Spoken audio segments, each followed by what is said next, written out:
अभिनंदन, आभार और बहुत बहुत स्वागत है दोस्तों रियल न्यूज नाम के इस यूट्यूब चैनल पर। और मैं हूं आप सबका अपना रुपेन आर शाह। बहुत दिनों से एक प्रश्न चर्चा में है। UNSC United Nations security council में भारत को क्या स्थायी सदस्यता मिलेगी, वो ब्रह्मास्त्र के साथ जिसका नाम है वीटो पावर। कौन इसमें अड़िंगा बन रहा है और इसके मायने क्या है, इससे क्या प्रभाव पड़ेगा अगर ये मिल जाता है और ये नहीं मिलता तो उसके क्या परिणाम भारत अभी तक भुगत रहा था और किस प्रकार से अब भारत को ये मिलने की उम्मीद है। अंतरराष्ट्रीय राजनीति में समीकरण किस तरह से बदले हैं, इन सभी विषयों के ऊपर आज इस वीडियो में हम विस्तार पूर्वक चर्चा करने की कोशिश करेंगे। UNSC United Nations security council 193 देश हैं सभ्य यूनाइटेड नेशंस के। कोई भी देश अगर कुछ भी करना चाहता है बड़ा तो यूएन में जाके गुहार लगाता है, फिर वोटिंग की मांग की जाती है। बहुत सारे देश सपोर्ट में आते हैं, बहुत सारे देश अगेंस्ट में जाते हैं। रशिया और यूक्रेन के वॉर के बाद इतने महीनों में आप ये बहुत सी बात देख चुके हो।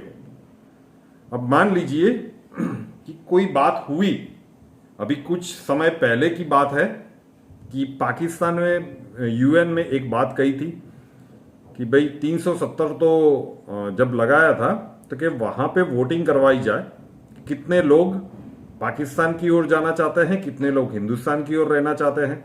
तब जहां पे यहाँ पे जो इलेक्शंस लोकल बॉडी के अभी हुए वो नहीं हुए थे।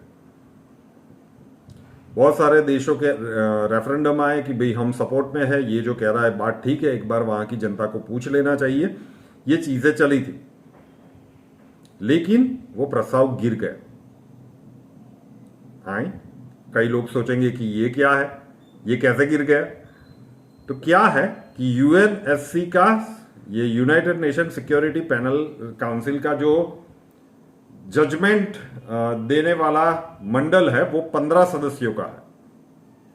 15 देश उसके सदस्य होते हैं, 10 उसमें से अस्थाई होते हैं और 5 परमानेंट होते हैं। भारत अभी उसका मेंबर है अस्थाई रूप से, 2 साल के लिए हम उसके मेंबर है। वो बदलते रहते हैं, सभी को मौका मिलना चाहिए ना, तो वो बदलते रहते हैं।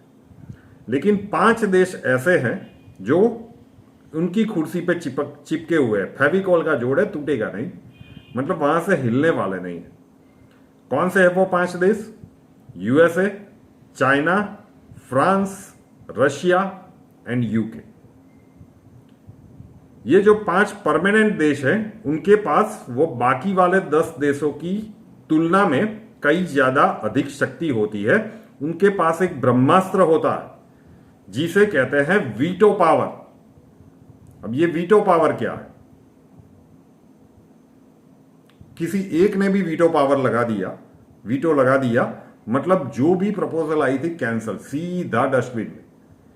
जब पाकिस्तान ने ये हिमाकत की थी, रशिया ने वीटो लगा दिया था, भाई हमें मंजूर नहीं है, नॉट कन्विंस। वीटो का मतलब होता है नॉट कन्विंस, हमें ये ठीक नहीं लगता, और सीधा डस्टबिन में, आगे कोई चर्चा की बात नहीं। तो उसी प्रकार से जब भारत की 2014 के बाद जिस प्रकार की अंतरराष्ट्रीय छवि बनी है, अब कई लोग इसे नरेंद्र मोदी जी के घोर क्रिटिक्स होंगे, लेकिन ये सत्य बात है कि अंतरराष्ट्रीय स्तर पर कद बहुत बड़ा है। प्रधानमंत्री जी के एफर्ट्स के द्वारा या फिर अब किसी के भी द्वारा कह सकते हैं, अगर उनको क्रेडिट नहीं देना चाहते। तो कई बार ये एक से ज्यादा बार ये घटनाक्रम हुआ है कि ये प्रस्ताव लाया गया कि भारत को स्थायी सदस्य बनाना चाहिए। अब 5 की जगह पे 6 होने चाहिए, वीटो पावर के साथ भारत होना चाहिए। यूएसए बोला भाई हमें तो कोई एतराज नहीं है, हम तो खुशी खुशी राजी है। यूके शुरुआत में ढचू पचू, मतलब हाँ ना चल रहा था, उसके बाद उसकी भी हाँ हो गई।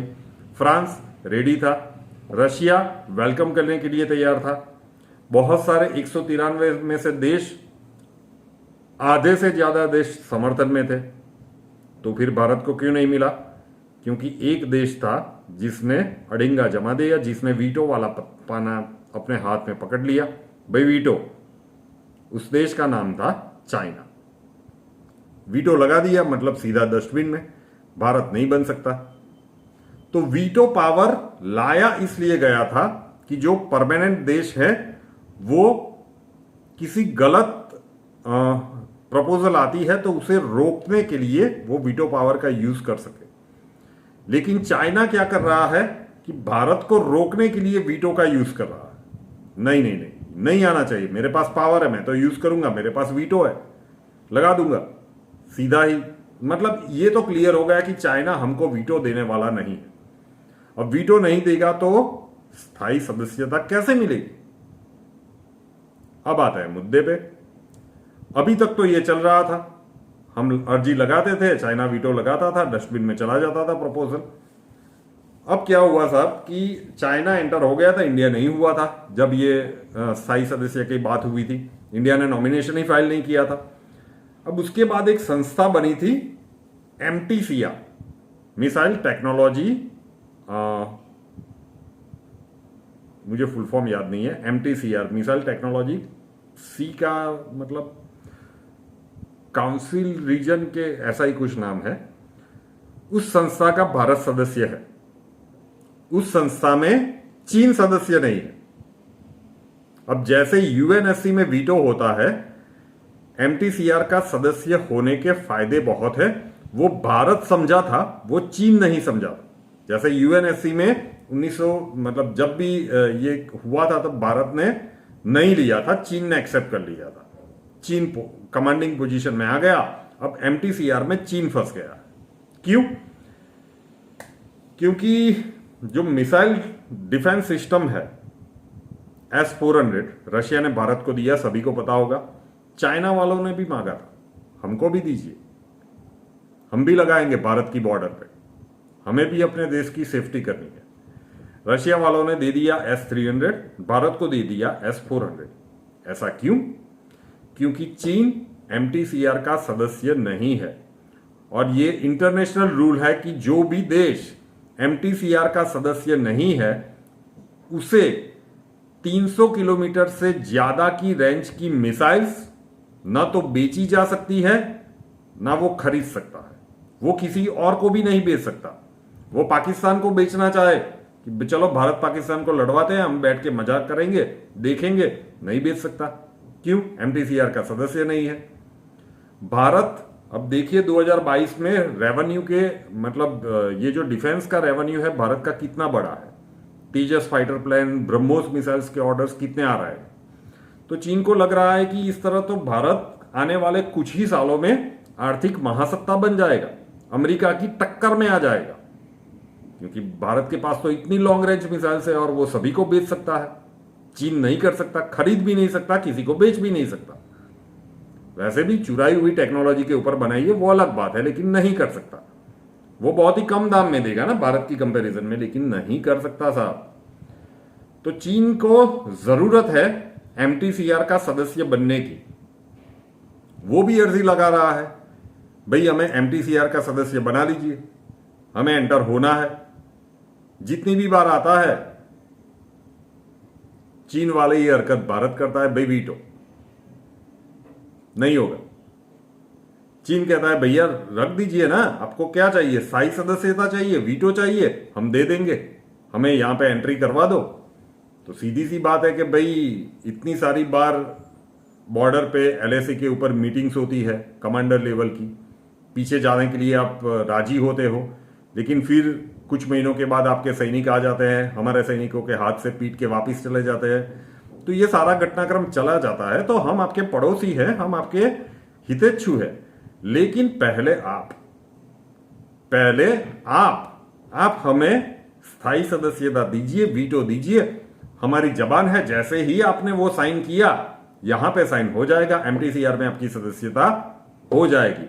उसके बाद आप जितना चाहे मिसाइल्स खरीदिए, डिफेंस सिस्टम खरीदिए, विश्व के जितने भी देशों को चाहिए उतनी मिसाइल्स बेचिए, रेवेन्यू कमाइए, आर्थिक महासत्ता बनिए। कौन रोकता है? लेकिन अगर ये चाहिए तो फिर यूएनएससी में स्थायी सदस्यता विथ वीटो पावर इंडिया को पहले देना होगा। घटनाक्रम ये चल रहा है। अब तक चीन था जो भारत का नाक दबा के मुंह खुलवा रहा था, अब आई है भारत की बारी। तो चीजें इस तरह से चल रही है। ये कितनी देर तक सस्टेन कर पाएगा? क्यों चीन को इसकी जरूरत है? क्यों इसके द्वारा रेवेन्यू कमाना चाहता है? क्योंकि कोविड के बाद जिस प्रकार की आर्थिक स्थितियां बनी है चीन में, जरूरी है कि अर्थतंत्र को टिकाए रखने के लिए कहीं से फॉरेन का जो इन्वेस्टमेंट है, फॉरेन की जो करेंसी है वो आनी चाहिए। तो इसके लिए चीन के लिए ये सबसे, वो ट्रेड करने में तो माहिर है ही, लेकिन उससे बात नहीं बन नहीं रही है। उसको ये चाहिए ताकि उसकी इकोनॉमी अच्छे से सस्टेन हो जाए। तो अब आया है ऊंट पहाड़ के नीचे, और भारत ने तो क्लियरली भैया कह दिया है कि ये मैं स्टोरी के स्वरूप में कह रहा हूं, टेक्निकल वर्ड्स इसके कुछ और हो सकते हैं। एमटीसीआर में आना है तो हमको वो दे दीजिए, हम आपको ये दे देंगे। उस हाथ देन उस हाथ लेन, लेकिन पहला देना पड़ेगा, उसके बाद लेने के लिए आइएगा। पहले हम नहीं देंगे, पहले आप देंगे। तो ये बात है कि अब यूएनएससी में अभी तक जो मामला फंसा हुआ था, ये कुछ दिनों में तो मानने वाला चीन है नहीं। चीन के ऊपर भरोसा तो किया नहीं जा सकता, लेकिन संभावनाएं अब ये बन रही है कि आने वाले 1-2 साल में इस प्रकार की परिस्थितियां बन जाएगी, शायद 2023 में या फिर 2024 में, कि चीन को मजबूरन एमटीसीआर लेना ही पड़े, सदस्यता लेने के लिए वो मजबूर हो जाए। और उसी के चलते वो शायद भारत को दे दे कि भाई उसको जो करना हो वो करे, मैं तो हूं, अगर वो वीटो लगाए तो मैं उल्टा वीटो लगा दूंगा, ठीक है, वहां पे मुझे कोई खतरा नहीं है, मुझे यहां एमटीसीआर में सदस्यता मिल जाएगी, मेरा धंधा चल पड़ेगा। तो ये सारी चीजें अंतरराष्ट्रीय राजनीति में चल रही है। कई लोग पूछ रहे थे कि क्या हो सकता है, प्रिडिक्शंस क्या है। और प्रिडिक्शंस क्या है वो एस्ट्रोलॉजी के यूट्यूब चैनल पर मिलेगा। क्या खेल चल रहा है वो इस वीडियो में समझने की कोशिश कीजिए। ऐसे वीडियो है, ऐसे टॉपिक है कि सिर्फ अपने तक मत रखिएगा। कई लोग इसके ऊपर जानना चाहते हैं, तो कम से कम 5 से 10 लोगों को शेयर जरूर से कीजिएगा, हमारा मोटिवेशन बना रहे। रियल न्यूज नाम के इस यूट्यूब चैनल को अभी तक सब्सक्राइब नहीं किया है तो कर लीजिए, साथ वाला बेल आइकॉन दबा दीजिए, और उसके बाद 3 ऑप्शंस आएंगे, ऑल के ऊपर क्लिक कर दीजिए ताकि हर नए वीडियो की नोटिफिकेशन आपको सबसे पहले मिलती रहे। और उसके बाद 3 ऑप्शंस आएंगे, नए वीडियो के साथ फिर मिलेंगे। जय हिंद।